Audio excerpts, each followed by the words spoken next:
जब अभिनव ने उस लड़के से उसकी पहचान के बारे में पूछा तो पहले तो वह लड़का उसे गुस्से में देखने लगा, लेकिन अगले ही पल उसके होठों पर मुस्कान आ गई। आखिर में उसकी मुस्कान हंसी में बदली और उसने कहा, भाई तुझे ज्यादा चढ़ गई है क्या? तुझे पता भी है तू किससे क्या सवाल पूछ रहा है? अभिनव भी उसे देखकर मुस्कुराया और बोला, हाँ मुझे पता है मैं क्या पूछ रहा हूँ, क्योंकि मुझे नहीं पता कि मैं इस वक्त किससे बात कर रहा हूँ। और यह तो तुझे जरा भी समझ नहीं आ रहा कि मैं कहाँ खड़ा होकर बात कर रहा हूँ। जब मैं अंदर घुसा तो यह कंपनी लग रही थी, लेकिन अब यह लग रहा है एक क्लब। अभिनव उस लड़के को छेड़ने की कोशिश कर रहा था और वह लड़का भी अच्छे से इस बात को समझ रहा था। ऐसे में वह लड़का अभिनव के पास आया और उसका कॉलर पकड़ते हुए बोला, मंजीत नाम है मेरा और यहाँ किसी की औकात नहीं है कि वह मंजीत से ऐसी बात करे। अभिनव ने एक पल के लिए मंजीत को देखा और बोला, तो फिर क्या सेक्रेटरी आप ही हैं मंजीत जी? जैसे ही पीछे खड़े लोगों ने अभिनव का सवाल सुना तो वह सभी जोर से हंसने लगे। खुद मंजीत ने भी अभिनव का कॉलर छोड़ा और वह भी उनके साथ मिलकर हंसने लगा। तभी पीछे से एक लड़की ने कहा, मुझे लगता है कि यह कोई नई ज्वाइनिंग है। अभिनव यह सुनकर उस लड़की को घूरते हुए देखने लगा। उसे समझ नहीं आ रहा था कि बार बार उससे यह सवाल क्यों किया जा रहा था कि वह न्यू ज्वाइनिंग है या नहीं। तभी एक आदमी ने कहा, हाँ यह भी इसी तालाब की एक मछली है। और उसने एक शैंपेन की बोतल खोली। उसके बाद उस लड़के ने एक कुर्सी खींची और उस पर बैठकर बोला, मेरा तो यह आज का लास्ट है। तभी पीछे से और एक लड़के ने कहा, हाँ एक लास्ट मेरा भी बना दे। इतने में एक लड़के ने वाइन की बोतल खोलते हुए कहा, मैं तो यह वाइन पीऊंगा, और उसकी तरफ बढ़ाने लगा। जैसे ही वह उससे उठाने वाला था कि इतने में वह बोतल उसके हाथ से छूटी और नीचे गिरकर टूट गई। सब लोगों के मुंह से एक साथ निकला, ओ! अभिनव को अभी भी समझ नहीं आ रहा था कि वहां चल क्या रहा है। ऐसे में उसने कहा, यह सब हो क्या रहा है और हेड ऑफ सेक्रेटरी कौन है? तुम्हें जानना है? इतने में अभिनव को अपने सवाल के जवाब में एक लड़की की मीठी सी आवाज सुनाई दी। अभिनव ने पलटकर देखा तो पाया कि एक सुंदर सी लड़की उसके सामने खड़ी थी, और यह कोई और नहीं बल्कि वही लड़की थी जो मंजीत के साथ टेबल पर थी। अभिनव ने उसे देखते ही उससे नजरें फेर ली। उसे उस लड़की से घिन आ रही थी, लेकिन उस लड़की ने अभिनव से कहा, यह तो तुम जानते ही हो कि यह मंजीत है, लेकिन तुम्हारी जानकारी के लिए बता दूं कि यह हेड ऑफ सेक्रेटरी से भी ऊपर है। अगर तुम्हें अपनी जॉब से पहले ही दिन फायर नहीं होना है तो यह जैसा बोले तुम्हें वैसा करना पड़ेगा। अभिनव को अब समझ में आया कि वह लड़की मंजीत के साथ सबके सामने ऐसी हरकतें करने के लिए क्यों राजी हो गई थी। उसने इस बार उस लड़की की बात तरफ देखते हुए कहा, तभी मैं सोचूं कि तुम उसके साथ सबके सामने ऑफिस में इतनी घटिया हरकत क्यों कर रही थी। उस लड़की ने अपना सिर नीचे झुकाते हुए कहा, तुम्हें यह राइट नहीं है कि तुम मेरे ऊपर इल्जाम लगाओ। इतने में मंजीत आगे आया और ताली बजाते हुए बोला, चलो गाइस, पार्टी खत्म हुई और इस जगह की सफाई का काम मैं हमारे न्यू ज्वाइनिंग को हैंड ओवर करना चाहूँगा, ताकि हम कल फिर से एक साफ सुथरी जगह पर पार्टी कर सकें। मंजीत की यह बात सुनते ही सभी खुशी से चिल्ला उठे थे, सिवाय उस लड़की के जिससे अभिनव ने सवाल पूछा था। अभिनव देख पा रहा था कि उस लड़की के साथ जो कुछ भी हुआ वह सब करने के लिए उसे मजबूर किया गया था। अभिनव ने मंजीत की आंखों में देखा और बोला, ठीक है, लेकिन जब तक मैं सफाई करके फ्री होऊंगा तब तक क्या आप सभी लोग ऑफिस में ही रहेंगे? तभी एक लड़के ने पीछे से कहा, नहीं, अभी हमें एक और पार्टी में जाना है, और जोर से हंसने लगा। उसके साथ बाकी लोग भी हंसते जा रहे थे। अभिनव ने धीरे से हाँ में अपना सिर हिलाया और बोला, तो फिर आप मुझे थोड़ा सा टाइम दीजिए, मैं जरा दरवाजे से सफाई शुरू करता हूँ। इतना कहते ही अभिनव तेजी से दरवाजे की तरफ बढ़ने लगा। इस बीच सभी लोग आपस में बातें कर रहे थे और किसी का ध्यान इस बात पर था ही नहीं कि अभिनव क्या कर रहा था। उधर अभिनव दरवाजे के पास आया और उसने दरवाजा बंद कर दिया। उसके बाद उसने चाबी निकालकर अपनी जेब में डाली और फिर से उन लोगों की तरफ देखने लगा। इस बार ताली बजाने की बारी अभिनव की थी। अभिनव ने ताली बजाई और बोला, सो फ्रेंड्स, अगर फन हो गया हो तो अब थोड़ी सी एक्सरसाइज कर ली जाए। इतना कहते ही अभिनव के चेहरे पर मुस्कान आ गई थी। एक लड़की ने उसे गुस्से में घूरते हुए देखा और बोली, क्या बकवास कर रहे हो? अभिनव ने मंजीत को देखा और पाया कि वह अब किसी दूसरी लड़की के साथ जबरदस्ती करने की कोशिश कर रहा था। उसने तो अभिनव की बात तक नहीं सुनी थी। अभिनव मंजीत के पास आया और जैसे ही मंजीत उस लड़की के कंधे पर अपना हाथ रखने वाला था, अभिनव ने उसका हाथ पकड़कर उसे पीछे खींच लिया और अभिनव ने ताना मारते हुए कहा, लड़कियों की इज्जत करना सीखो सर। और मंजीत का हाथ कसकर मरोड़ दिया। मंजीत दर्द में कराहते हुए कहा, यह क्या कर रहा है साले? फिर अपने आप को बचाने के लिए वह अपने लड़कों की तरफ देखने लगा। वहां खड़े सभी लोग यह नज़ारा देखकर हैरान हो गए थे। किसी ने सोचा भी नहीं था कि अभिनव मंजीत के साथ ऐसा कुछ कर सकता है। इतने में मंजीत चिल्लाया, अरे खड़े क्या हो तुम लोग, पकड़ो इस कुत्ते को। उसकी बात सुनते ही सारे लोग भागते हुए अभिनव की तरफ बढ़ने लगे। अभिनव ने मंजीत की गर्दन पर वार किया और मंजीत नीचे गिर गया। अभिनव के वार के बाद मंजीत को सांस लेने में भी बड़ी दिक्कत हो रही थी। अब बाकी लोग अभिनव पर हमला करने वाले थे तो वहां खड़ी लड़कियां अपने आप 2 कदम पीछे हट गई थीं। अभिनव ने एक लड़के के पेट में लात मारी और दूसरे का हाथ पकड़कर अपनी तरफ खींचकर उसे झटककर जमीन पर पटक दिया। एक के बाद एक वह उन लड़कों को पीटता जा रहा था। कुछ देर के बाद उन सभी लड़कों की हालत खराब हो गई थी। अभिनव ने उसकी शराब का नशा तो उतार ही दिया था, पर फिर भी वह लोग जमीन पर पड़े हुए थे। यह देख बाकी लड़कियों को भले ही गुस्सा आ रहा था, लेकिन बस एक लड़की के दिल को सुकून मिल रहा था जिसके साथ मंजीत ने जबरदस्ती की थी। जब अभिनव नहीं थका और उसने मंजीत पर हाथ उठाने की कोशिश की तो इतने में मंजीत ने घबराकर हाथ जोड़ लिए और अभिनव के सामने गिड़गिड़ाने लगा। उसने कहा, माफ कर दो भाई, प्लीज माफ कर दो। ना तो यह हेड ऑफिस सेक्रेटरी का ऑफिस है और ना ही मैं हेड ऑफ सेक्रेटरी से ऊपर हूँ। हम तो बस तुम्हारी टांग खींच रहे थे, जैसे हर नई ज्वाइनिंग की खींचते हैं। मंजीत के मुंह से यह बात सुनते ही अभिनव ने अपना मुक्का रोका और जोर जोर से हंसने लगा। उसे समझ नहीं आ रहा था कि मंजीत ने उसकी टांग खिंचाई की थी या उसने मंजीत को जाने दिया और उस लड़की की तरफ देखने लगा जिसके साथ मंजीत ने बदतमीजी की थी। वह लड़की भी मुस्कुरा रही थी। उसने एक पानी की बोतल उठाई और पसीने से तरबतर अभिनव को थमा दी। अभिनव ने पानी पिया और बोला, मैं जब बिल्डिंग में एंटर हुआ मुझे तब से लग रहा था कि यहाँ कुछ तो गड़बड़ है। और इतना कहकर अभिनव वहां पड़ी एक कुर्सी पर बैठ गया था। तब तक मंजीत अपने बाकी लड़कों की मदद से खड़ा हुआ और अभिनव की तरफ देखते हुए बोला, तुम कौन हो? मंजीत अभिनव को बहुत ध्यान से देख रहा था। अभिनव भी मुस्कुराया और बोला, मैं तुम्हारा काल हूँ। हा हा हा। खैर छोड़ो, आज के लिए इतना डोज काफी था। अब तुम और तुम्हारे यह सब चंगू मंगू मिलकर इस जगह को साफ करो।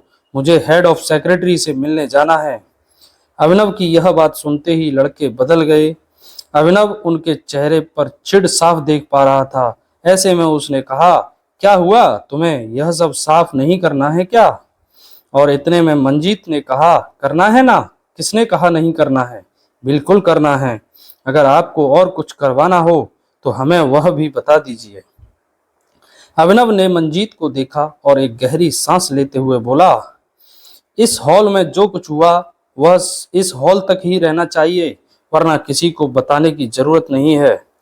अगर कोई पूछे तो कहना कि तुमने मेरे साथ भी वही ट्रीटमेंट किया था जो तुम बाकी नए लोगों के साथ करते हो। मंजीत ने कहा, जैसा आप कहें भाई। अभिनव उसे देख मुस्कुराया और बोला, अब कोई बताएगा कि हेड ऑफ सेक्रेटरी का इससे पहले कि अभिनव अपनी बात पूरी कर पाता, मंजीत ने बीच में कहा, 5th फ्लोर पर है भाई, लिफ्ट से निकलते ही लेफ्ट। अभिनव उसकी बात सुन मुस्कुराया और बोला, वेरी गुड, मुझे हेल्पफुल लोग बहुत पसंद हैं, सफाई जारी रखो। यह सुनकर कुछ लड़कियों की हंसी निकल गई। उधर अभिनव भी उन लोगों को छोड़कर फिर से लिफ्ट में आ गया था। वह 5वें माले पर उतरा और इस बार सीधा हेड ऑफ सेक्रेटरी के ऑफिस में पहुंच गया। उसने दरवाजा खटखटाया तो अंदर से एक मीठी सी आवाज आई, कम इन। अभिनव ने दरवाजा खोला और अंदर आ गया। उसने देखा कि यह हॉल पिछले हॉल से भी ज्यादा शानदार और दिखने में भी काफी सुंदर था। इतने में टेबल से उस तरफ बैठी एक लड़की ने पूछा, मैं तुम्हारी क्या मदद कर सकती हूँ? अभिनव ने जैसे ही उस लड़की को देखा तो वह उसे पहचान गया।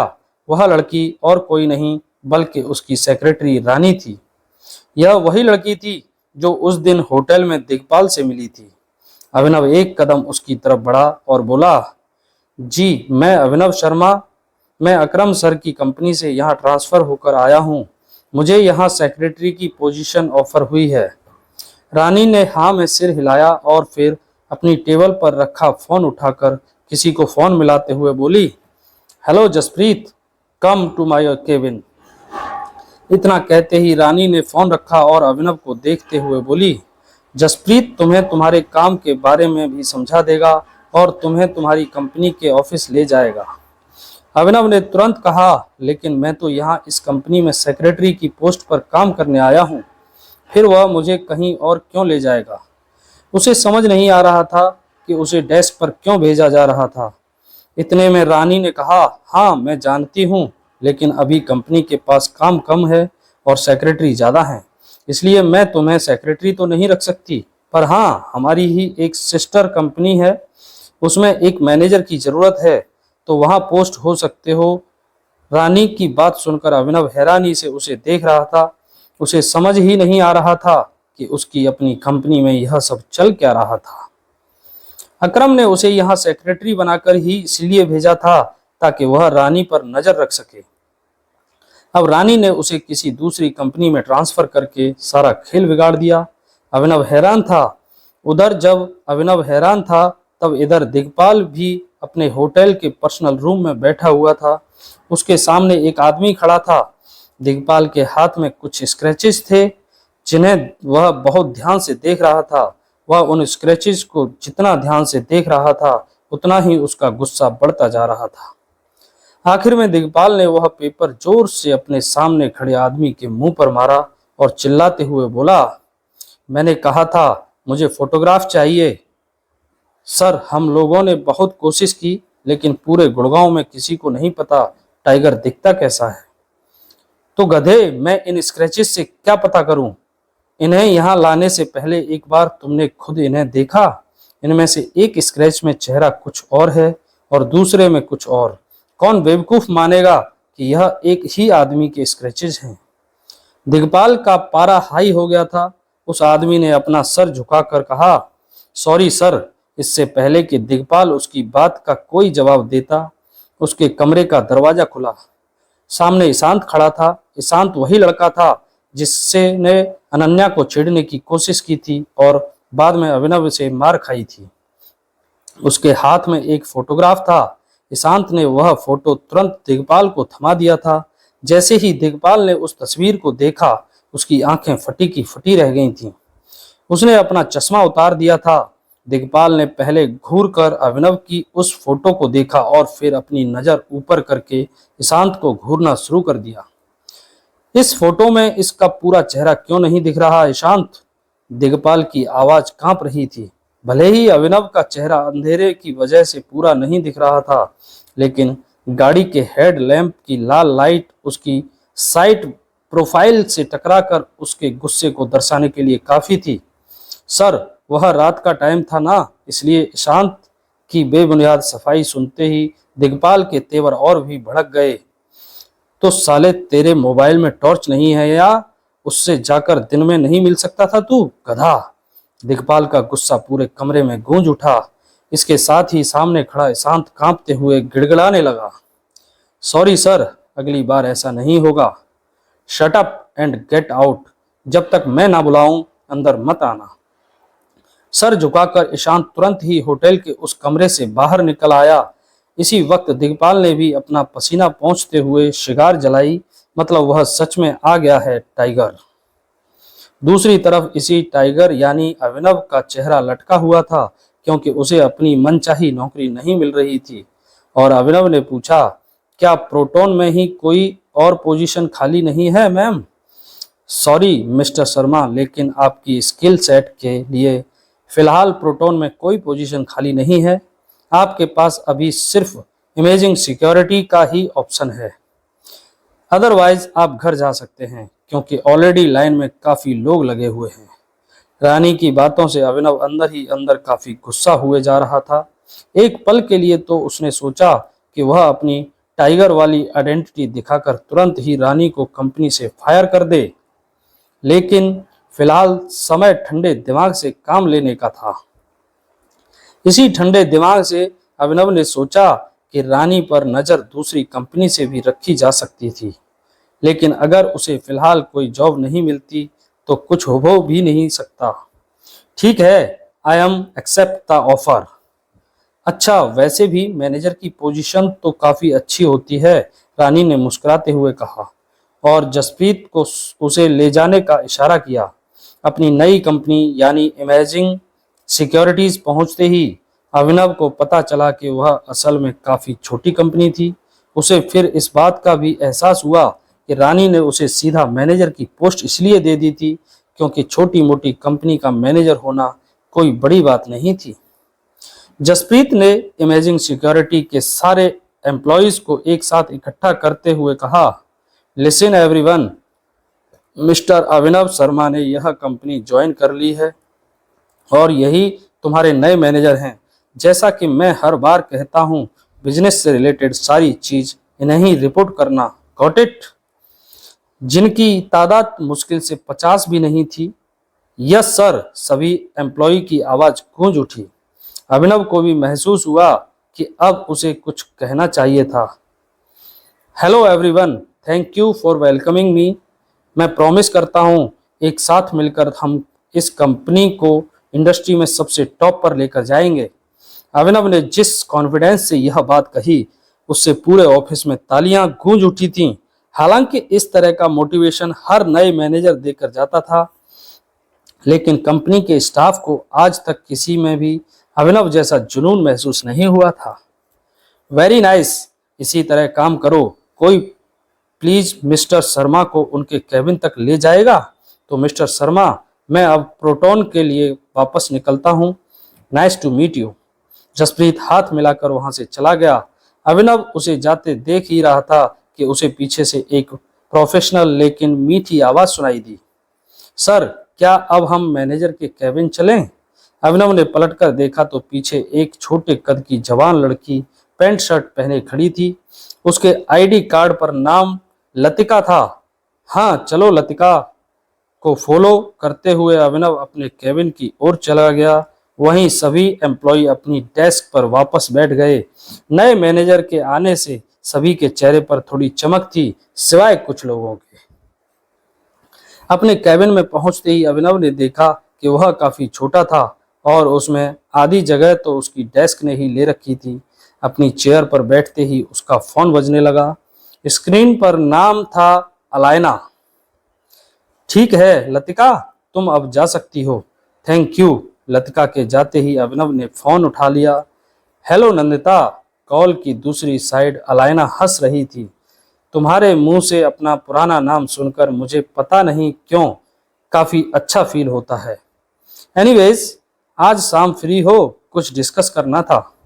अभिनव को एक पल के लिए अजीब लगा कि आखिर अलायना उससे क्या डिस्कस करना चाहती है। हाँ मैं फ्री हूँ, लेकिन क्या डिस्कस करना है? कुछ बहुत स्पेशल। मैं तुम्हें एड्रेस और टाइम सेंड कर दूंगी, बाय। इससे पहले कि अभिनव कुछ कह पाता, अलायना ने फोन रख दिया। कुछ ही देर में कई सारी फाइल्स का बंडल लेकर एक एम्प्लॉय अभिनव के कैबिन में आया। सर, यह कंपनी की सारी रिपोर्ट्स, कुछ मिसिंग लगे तो इन्फॉर्म कर दीजिएगा, चलता हूँ। अभिनव ने सर हिलाया और वह उन फाइल्स को एक एक करके देखने लगा। घंटे बीत जाने के बाद उसे एहसास हो गया कि न सिर्फ कंपनी लॉस में थी बल्कि नंबर्स में भी काफ़ी गड़बड़ी थी। अभिनव ने डेस्क पर रखे टेलीफोन से सीधा अकाउंटेंट को लाइन पर लिया। मेरे कैबिन में आओ इमीडिएटली। कुछ ही मिनट में अभिनव के कैबिन का दरवाजा बजा और एक लड़की अंदर आई। Hello sir, myself Meera, एक लड़की मुस्कुराते हुए आई। अभिनव ने पूछा, तुम हो अकाउंट से? नहीं नहीं, मैं ह्यूमन रिसोर्सेज से हूँ, आपसे कुछ डिस्कस करना था। इसी वक्त मीरा के पीछे दरवाजे पर एक आदमी आकर खड़ा हो गया। मेरा नाम जतिन है, अकाउंट ऑफिस से आया हूँ। दरवाजे पर खड़े उस सूट पहने आदमी ने अपना इंट्रोडक्शन दिया। ओह अच्छा, तुम हो जतिन, आओ अंदर आओ। जतिन गेट लगाकर केबिन के अंदर आ गया। उसे मैनेजर के केबिन में देखकर मीरा समझ गई थी कि आज उसकी परेड निकलने वाली है। डेस्क के उस तरफ बैठे अभिनव ने पहले उसके पूरे सूट को देखा और फिर हाथ में पहनी महंगी घड़ी को।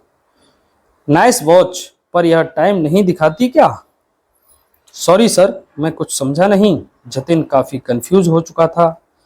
नहीं, अगर टाइम बताती होती तो तुम्हें पता होता ना कि कंपनी के अकाउंट में अब सिर्फ इतना ही कैश है कि वह 2 हफ्ते और गुजर कर ले। अभिनव ने एक फाइल जतिन के सामने फेंकते हुए कहा। नहीं नहीं सर, वह मैनेज हो जाएगा। जतिन की धड़कन तेज हो चुकी थी। उसने देखा कि अभिनव के पास वह फाइल भी पहुंच चुकी थी जो कि नहीं पहुंचनी चाहिए थी। अच्छा, कैसे होता है मैनेज? 5 करोड़ का माल बिका है, इसमें से सिर्फ 1 करोड़ रुपए अभी तक आए हैं, बाकी के 4 करोड़ तुम अपनी जेब से देने वाले हो। अभिनव अपनी चेयर से खड़ा हो गया। मीरा भी उसकी ऊंची आवाज सुनकर 2 कदम पीछे हो गई थी। सर प्लीज शांत हो जाइए, आप कुछ गलत समझ। जतिन उसे समझाने लगा, लेकिन अभिनव ने उसकी एक नहीं सुनी। Shut up, you are fired Jatin. अब जतिन हाथ जोड़कर गिड़गिड़ाने लगा था। सर प्लीज फायर मत करो सर प्लीज। अब पर अभिनव ने उस पर जरा भी रहम नहीं खाया और बोला, गेट आउट राइट नाउ, नहीं तो मैं गार्डों को कॉल कर दूंगा। अभिनव की फटकार सुनते ही जतिन ऑफिस से बाहर जाने लगा। अभिनव को थोड़ा बुरा भी लग रहा था, लेकिन फिर उसे एहसास हुआ कि इतने बड़े बिजनेस एम्पायर को चलाने के लिए टाइगर जैसे गरजना ही पड़ता है। कुछ सेकंड सोचने के बाद अभिनव की नज़र मीरा पर पड़ी, जो एक कोने में सिमटी हुई खड़ी थी। मीरा, मुझे एक सेक्रेटरी की ज़रूरत है और अब साथ ही अकाउंटेंट की पोजीशन भी खाली है। दोनों के लिए ओपनिंग्स डाल दो और इंटरव्यू की प्रक्रिया भी स्टार्ट कर दो। मीरा ने तुरंत ही अलर्ट होकर जवाब दिया, ओके सर। वैसे तुम्हें भी कुछ डिस्कस करना था ना? अभिनव ने पूछा। यस सर, वह एक्चुअली सेल्स टीम की कंप्लेंट है। एक बड़ा क्लाइंट मिला है, लेकिन उसे जितनी सप्लाई चाहिए उतने हमारे पास सीसीटीवी कैमरा है ही नहीं। मीरा ने धीरे से कहा। क्या मतलब है तुम्हारा? नहीं है तो मैन्युफैक्चर कराओ ना। अभिनव ने नोटिस किया कि मीरा के होठों पर एक और प्रॉब्लम रेडी थी। सर, फंड नहीं है ना, हमें तुरंत ही लोन के लिए अप्लाई कर देना चाहिए, क्योंकि अगर यह क्लाइंट भी हाथ से गया तो कंपनी भी जाएगी। मीरा के मन में जो सब सच दबा था वह उसने हिचकिचाते हुए कह डाला। रिपोर्ट्स को देखने के बाद अभिनव को भी कंपनी की यह बुरी हालत पता हो गई थी, लेकिन लोन का नाम सुनते ही उसे काफ़ी अजीब लगा। लोन के लिए क्यों अप्लाई करना है? मैं हैंडल कर लूँगा। अभिनव की यह बात सुनते ही मीरा का चेहरा पीला पड़ गया। उसे यह बात हजम नहीं हुई कि यह नया मैनेजर इतने सारे पैसे कहाँ से ले आएगा। दूसरी ओर अभिनव को भी एहसास हुआ कि वह फ्लो में कुछ ज़्यादा ही बोल गया था। अभिनव ने तुरंत ही अपनी गलती सुधार कर बोला, मेरा मतलब तुम मुझे कल तक जितना भी अमाउंट चाहिए उसका एक एस्टीमेट बनाकर दो, उसके बाद देखते हैं। अगर लोन के बिना कुछ हेल्प मिल जाए तो बेहतर होगा हमारे लिए। और वह अब ऑफिस से निकलने लगा। मीरा उसे जाते हुए देख रही थी। उसे अपना यह नया मैनेजर कुछ ज़्यादा ही अजीब लग रहा था। अपनी गाड़ी लेकर अभिनव अब सीधा उस लोकेशन पर पहुंच गया जहां अलायना ने उसे बुलाया था। वह एक्चुअली में एक सिनेमा हॉल था। सिनेमा हॉल की पार्किंग में पहुंचकर जैसे ही अभिनव ने अपना गेट खोला तो कुछ ही दूरी पर उसे वैभवी भी एक गाड़ी से उतरते हुए नजर आई। उन दोनों की नजरें उसी पल एक दूसरे से टकरा गईं। वैभवी, जो पहले अभिनव को देखकर हैरान थी, अब उसकी खटारा गाड़ी देखकर हंसने लगी थी। अभिनव को पता था वह क्यों हंस रही थी, इसलिए वह उसे इग्नोर करते हुए सिनेमा हॉल के एंट्रेंस के पास पहुंच गया था। उसे महसूस हो गया था कि वैभवी उसके पीछे पीछे आ रही थी और वह अकेली भी नहीं थी। देवेन ने अभिनव की ओर देखकर हंसते हुए कहा, क्या बात है, लोग आजकल सिनेमा हॉल में भी बाहर से खाना ऑर्डर करने लगे हैं क्या? अभिनव उसका ताना समझ गया था, पर वह नहीं पलटा और सीधा अंदर जाने लगा। वैभवी और देवेन भी उसके पीछे पीछे आने लगे थे। सिक्योरिटी सबकी टिकट चेक कर रही थी और अभिनव के पास वह नहीं थी, इसलिए वह साइड में जाकर अलायना को फोन करने लगा था। देवेन ने उसे इस तरह कोने में खड़ा नोटिस किया और फिर एक तंज कसा, टिकट काउंटर तो पीछे ही रह गया दोस्त है। अभिनव काफी टाइम से हो गया मिले हुए। देवेन के हाथों में हाथ डाले वैभवी ने अभिनव को चिढ़ाते हुए कहा। अभिनव ने एक सेकंड के लिए उन दोनों को देखा और फिर अपनी नजरें फोन की ओर घुमा ली और कहा, काफी टाइम वैभवी? अलायना फोन नहीं उठा रही थी, इसलिए अभिनव अब उसे मैसेज कर रहा था। वैसे तुम्हारी लाइफ कैसी चल रही है अनन्या सिंह के साथ शादी करके? वैभवी ने फिर से सवाल किया। अच्छी ही होगी डार्लिंग, देवेन ने बीच में कहा। फिलहाल अनन्या ही तो इसे पाल रही है, यह सूट भी उसी ने गिफ्ट किया होगा। बस इस बेचारे को आज टिकट खरीदने की पॉकेट मनी देना भूल गई लगता है। अभिनव ने देवेन की आंखों में देखकर गहरी आवाज से कहा, यह सूट मैंने अपने पैसों से खरीदा है। ठीक है, खरीद लिया होगा, देवेन ने कहा। अकरम सर के यहाँ जॉब करता है। ओ आई मीन करता था, अब तो निकाल दिया इसको नौकरी से, वैभवी ने ताना मारा। अभिनव यह सुनकर एक पल के लिए हैरान हो गया। उसे समझ नहीं आ रहा था कि आखिर सभी लोगों को उसकी नौकरी छूट जाने के बारे में इतनी जल्दी कैसे पता चल रहा है। उसी वक्त उसे अलायना का मैसेज आया। ट्रैफिक में फंसे होने की वजह से उसे अभी आने में थोड़ा वक्त लगने वाला था। देवेन ने घड़ी देखते हुए कहा, चलो डार्लिंग, हमारे शो का टाइम हो गया है। वैभवी ने पूछा, हाँ पर हमारे टिकट्स कहाँ हैं? देवेन ने मुस्कुराते हुए वैभवी की ओर देखकर कहा, उसकी जरूरत नहीं है, पूरा हॉल बुक कर लिया है मैंने, हम दोनों के अलावा कोई नहीं होगा शो में। देवेन ने मुस्कुराते हुए वैभवी की ओर देखकर कहा, फिर अपनी नजरें उठाकर अभिनव को देखा। सुन भाई अभिनव, इस वाले शो की तो फुल बुकिंग मैंने कर ली है, तो अच्छा होगा कि तू घर ही चला जा। अब अभिनव ने देवेन पर गुस्सा करते हुए कहा, तुमसे पूछा किसी ने? हाँ, एक बात याद रख देवेन, आज जो यह लड़की मेरे साथ कर रही है ना, कल तेरे साथ भी करेगी। इस पर पैसा बर्बाद करना बंद कर दे। देवेन यह सुनकर गुस्सा हो गया। वह आस्तीन चढ़ाकर अभिनव की कॉलर पकड़ने ही वाला था कि अचानक सूट पहना हुआ एक आदमी उनके पास आ गया। उस आदमी ने धीरे से कहा, एक्सक्यूज मी, आप लोगों को लड़ाई करनी है तो प्लीज बाहर जाकर करिए, सिनेमा हॉल का माहौल मत बिगाड़िए। देवेन ने उसकी ओर देखकर पूछा, आप कौन हैं? उस आदमी ने एक फीकी सी मुस्कान के साथ अपना इंट्रोडक्शन दिया। मैं इस सिनेमा हॉल का मालिक लोकेश खन्ना हूँ। देवेन ने अपनी नज़र तुरंत ही अभिनव की ओर घुमा ली और उस पर सारा ब्लेम डाल दिया। यह लड़का हमें परेशान कर रहा है, इसके पास टिकट भी नहीं है। अभिनव देवेन की ओर घूरने लगा। उसे परेशान करना उन दोनों ने शुरू करा था, लेकिन अब बात भी वही पलट रहा था। लोकेश ने कड़ी आवाज में अभिनव से कहा, सर टिकट नहीं है तो प्लीज बाहर जाइए, जिससे अभिनव का खून खौल उठा था।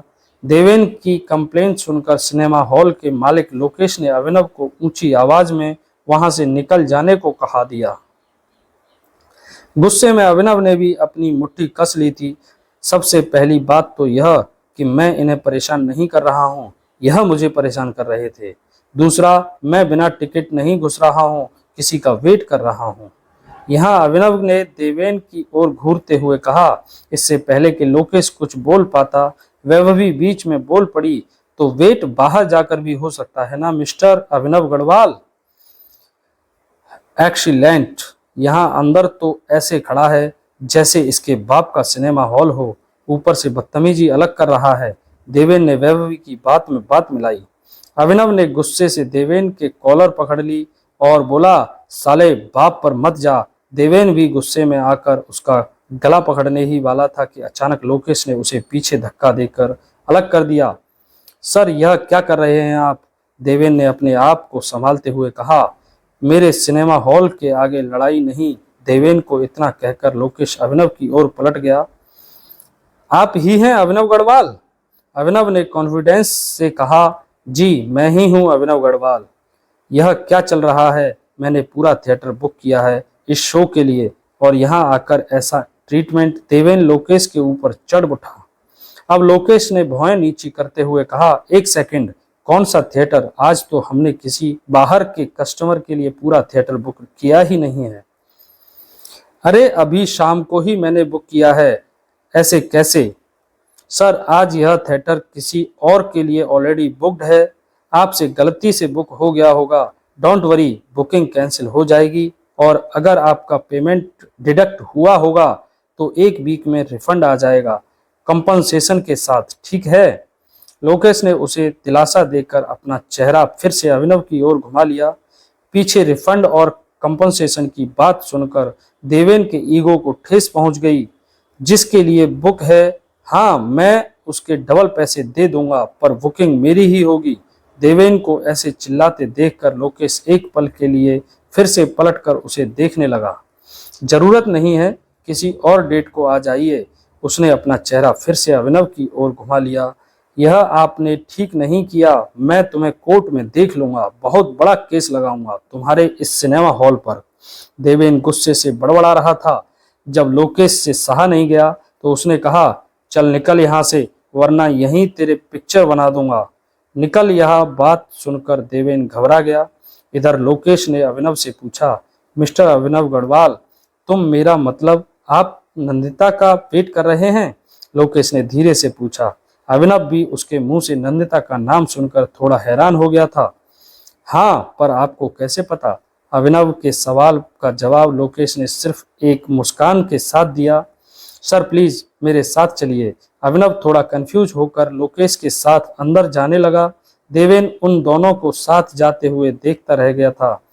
उसे यह बात हजम नहीं हुई, इसलिए वह फिर से अपना मुंह खोलकर कुछ न कुछ बोलने लगा था।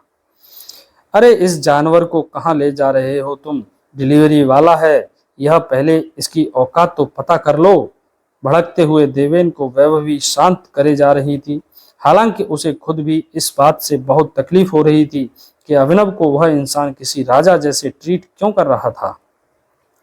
लोकेश ने चलते हुए अपने पास खड़े गार्ड को ऑर्डर दिया, सिक्योरिटी, उस बदतमीज कपल को बाहर निकालो यहाँ से। लोकेश का ऑर्डर सुनते ही देवेन और वैभवी की आंखें फटी की फटी रह गईं, और इससे पहले कि गार्ड अपनी जगह से हिल भी पाता, वह दोनों वहां से हड़बड़ी में चले गए। लोकेश भी अब अभिनव को हॉल के अंदर लेकर आ चुका था। अभिनव उस हॉल के चारों ओर देखकर समझ चुका था कि यह जरूर ही उस मूवी थिएटर का सबसे महंगा हॉल था। नंदिता तो यहाँ दिन में ही आने वाली थी मिस्टर गढ़वाल, पता नहीं वह अभी तक आई क्यों नहीं। लोकेश ने डिम लाइट्स ऑन करके अभिनव की ओर देखा, जिसके चेहरे पर एक सवाल तैयार था। आप अलायना के असली नाम को कैसे जानते हैं? अभिनव के सवाल खत्म होते ही लोकेश धीरे से नजरें नीचे करके आगे जाकर झुक गया। जैसे कि आप मेरा मतलब है तुम जानते हो टाइगर। लोकेश ने भले ही यह बात धीरे से कही थी, लेकिन अभिनव को एक बड़ा झटका लग चुका था। अभिनव को समझ नहीं आया कि वह कैसे रिएक्ट करे या फिर क्या जवाब दे। तभी लोकेश ने धीरे से एक और बात कही, मैं तुमसे नजरें भी नहीं मिला पा रहा टाइगर। बहुत कुछ है कहने को, लेकिन समझ नहीं आ रहा शुरुआत कहाँ से करूं। हर एक शब्द के साथ ही लोकेश की आवाज पतली पड़ती जा रही थी। अभिनव को एहसास हो गया था कि यह आदमी भी उसी के ग्रुप का था, और उससे अब अपनी आइडेंटिटी छुपाने में भी कोई दिक्कत नहीं थी। उसने लोकेश के कंधों को पकड़कर उसे धीरे से उठाया और आंखों में देखकर पूछा, आप कौन हो और क्या कहना चाहते हो? अभिनव का सवाल सुनते ही लोकेश एक कदम पीछे हो गया। उसे महसूस हो रहा था कि उसके सामने वाकई टाइगर ही खड़ा था। टाइगर, मुझे उस रात संजय सर को मेरे साथ पार्टी में आने के लिए नहीं बोलना चाहिए था। लोकेश की यह बात सुनकर अभिनव के चेहरे पर शिकन और भी ज्यादा बढ़ चुकी थी। आप पापा को कैसे जानते हो? मैं सब कुछ जानता हूँ, लेकिन तुम मुझे कैसे भूल गए? चाचू चाचू कहते थकते नहीं थे। बचपन में लोकेश की बात खत्म होते ही अभिनव शॉक्ड होकर 2 कदम पीछे हो गया। उसके मन में अचानक वह फ्लैशबैक चलने लगा जब वह उसके ही किसी अंकल के साथ दूसरी गाड़ी में बैठा था और उसके पिता पीछे चल रही तीसरी गाड़ी में आ रहे थे। संजय हमेशा ही अभिनव को दूसरी गाड़ी में बैठाया करते थे ताकि दुनिया के सामने उसकी पहचान उजागर ना हो। वह जानते थे कि गढ़वाल परिवार जितना इन्फ्लुएंस है उतने ही उसके दुश्मन भी हैं।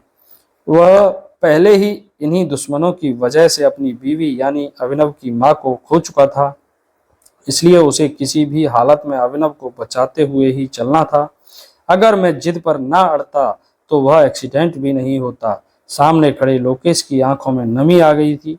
अभिनव के मन में अभी भी वह सालों पुराना दृश्य ही चल रहा था जिसमें लोकेश को गोली लगने की वजह से गाड़ी कंट्रोल से बाहर जाकर पेड़ से टकरा गई थी और लोकेश तुरंत ही बेहोश हो गया था। अभिनव को भी चोट लग गई थी और उसके सर से खून निकल रहा था, लेकिन उसे उस वक्त भी अपने पिता की ही चिंता रही थी।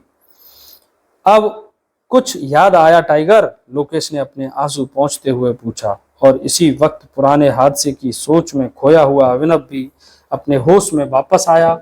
उसने एक गहरी सांस ली और धीरे से कहा, हाँ, मुझे याद आ गया। आप ही थे वह आदमी जिन्हें मैं लोकेश चाचू कहकर पुकारता था और आपकी वजह से ही आज। Sorry tiger, I am really very sorry. मैं जानता हूँ यह सब मेरी वजह से हुआ था। दुनिया कहाँ से कहाँ पहुँच गई, लेकिन मैं अभी भी उस रात में फंसा हुआ हूँ। मुझे पता है मामला मलाल करने से कुछ होगा नहीं, पर मैं सिवाय मलाल के कुछ कर भी नहीं सकता। I am really very sorry. Lokesh ने भरी आंखों के साथ अभिनव से यह सवाल कहा। अभिनव की आंखों से भी एक आंसू निकल आया था।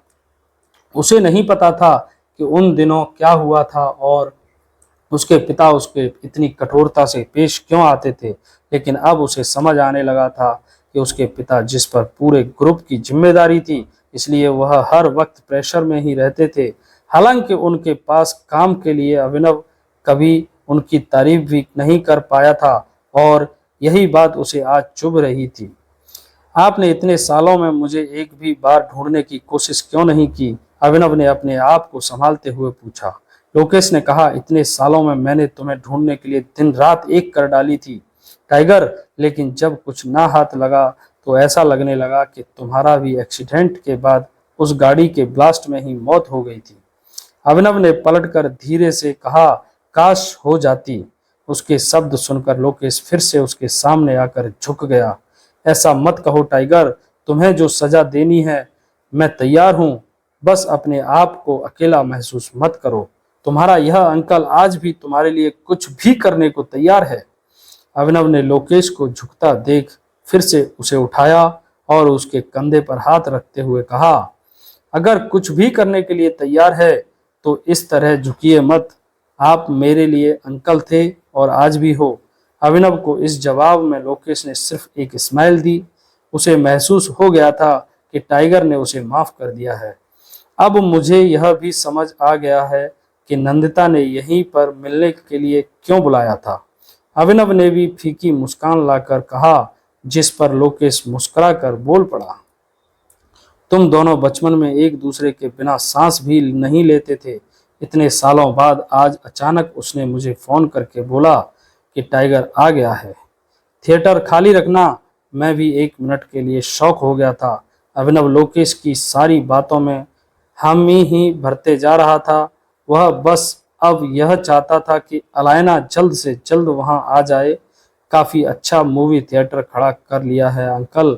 वैसे आपने लोकेश के साथ चलते चलते अभिनव ने उस सिनेमा हॉल को ताकते हुए कहा, तुम वह छोड़ो और यह बताओ, इतने सालों तक तुम कहाँ थे, क्या कर रहे थे? 10 साल से भी ज्यादा बीत गए हैं टाइगर, लोकेश ने धीरे से पूछा। इस वक्त थिएटर का गेट अचानक खुल गया। आप दोनों मेरे बिना ही सारी बातचीत कर लोगे? मीठी आवाज में शिकायत करते हुए अलायना अंदर आ गई। उसके चेहरे पर आज अलग ही सी खुशी नजर आ रही थी। वक्त आने पर यह भी बता दूंगा दोनों को, लेकिन अभी तुम बताओ, क्या स्पेशल न्यूज़ देने के लिए यहाँ पर बुलाया था? अभिनव ने अलायना की स्माइल नोटिस करते हुए पूछा। अलायना ने अभिनव और लोकेश के नजदीक आकर कहा, वे सबके पहले तो अंकल से तुम्हारा इंट्रोडक्शन करवाना था, लेकिन तुम दोनों की बातें सुनकर लगता है कि वह ऑलरेडी हो चुका है। तो अब डायरेक्टली दूसरी बात पर आती हूँ। मोंटी कल सुबह ही वापस आ रहा है। यह खबर सुनते ही अभिनव के हाव भाव रूखे पड़ गए। मोंटी के वापस आने का मतलब था कि अभिनव को अब दुनिया के सामने टाइगर बनकर आ जाना था और अपनी कंपनी संभाल लेनी थी। हालांकि वह अभी भी अभिनव बनकर ही रहना चाहता था, क्योंकि उसकी अभी अभी नई नौकरी लगी थी जिसकी मदद से वह रानी पर नजर रखने वाला था। कल ही आ रहा है? वह तो 1-2 महीने बाद आ रहा था ना? अभिनव ने चौंकते हुए पूछा। वह तो मुझे नहीं पता, पर तुम अचानक इतनी टेंस क्यों लग रहे हो? तुम्हें तो खुश होना चाहिए। उसके कल ही वापस आने से तुम्हें भी कल ही सारी कंपनी के ऊपर अपना हक मिल जाएगा। अलायना ने नोटिस कर लिया था कि यह खबर सुनकर अभिनव खुश नहीं हुआ था, जिससे वह थोड़ा कंफ्यूज भी हो गई थी। अलायना, तुम्हें पता है ना, कंपनी में एक गद्दार है, उसे पकड़ने के लिए मुझे अभी भी नॉर्मली ही रहना पड़ेगा। अभिनव ने खुश न होने की सफाई देते हुए कहा। हालांकि मोंटी के रिटर्न से वह खुश क्यों नहीं था, इसके पीछे का कारण दूसरा था। अभिनव को डर था कि वह कहीं मोंटी को इस बात की भनक तो नहीं लग गई है कि टाइगर लौट आया है, नहीं तो वह इस तरह अचानक क्यों आएगा। मुझे तो यह समझ नहीं आ रहा कि मोंटी एकदम से कैसे वापस आ रहा है। अलायना ने अपना सिर हिलाकर सोचते हुए कहा, इसमें समझने जैसा क्या है? तुम भी जानते हो वह जितना घमंडी इंसान है, वो जब चाहे जहां चाहे चल पड़ता है। अभिनव ने अलायना की दिमाग में आ रहे डाउट को पहले ही क्लियर कर दिया ताकि उसे बाद में कोई शक ना हो। अलायना ने अभिनव से आई कांटेक्ट करते हुए पूछा, तो अब क्या करना है? मोंटी के आ जाने के बाद तुम कंपनी के उस गद्दार को कैसे पकड़ोगे? अभिनव बिना कुछ कहे कुछ सेकंड्स तक उसकी आंखों में देखता रहा, जैसे ही कोई जवाब सोच रहा हो। पास में खड़े लोकेश ने भी सिचुएशन को समझकर सोचना शुरू कर दिया था। मोंटी के आ जाने के बाद क्या अब अभिनव टाइगर बनकर दुनिया के सामने आ जाएगा? अगर वह ऐसा कर देगा तो फिर उसकी ही कंपनी में छिपे घुसपैठिए को वह कैसे पकड़ेगा? क्या मोंटी के भी इरादे अभिनव के प्रति वैसे ही होने वाले हैं जैसे अभिनव के पिता के प्रति थे? बहुत सारे रहस्य इस कहानी से जुड़े हुए हैं। दोस्तों, आप कहानी को आगे पढ़ने रहिएगा ताकि इस कहानी के रहस्य धीरे धीरे खुलते रहें। दोस्तों, आगे की कहानी जानने के लिए जुड़े रहिए हमारे साथ हमारे चैनल DL हिंदी स्टोरी पर। मिलते हैं अगले वीडियो में अगले एपिसोड के साथ। तब तक के लिए धन्यवाद।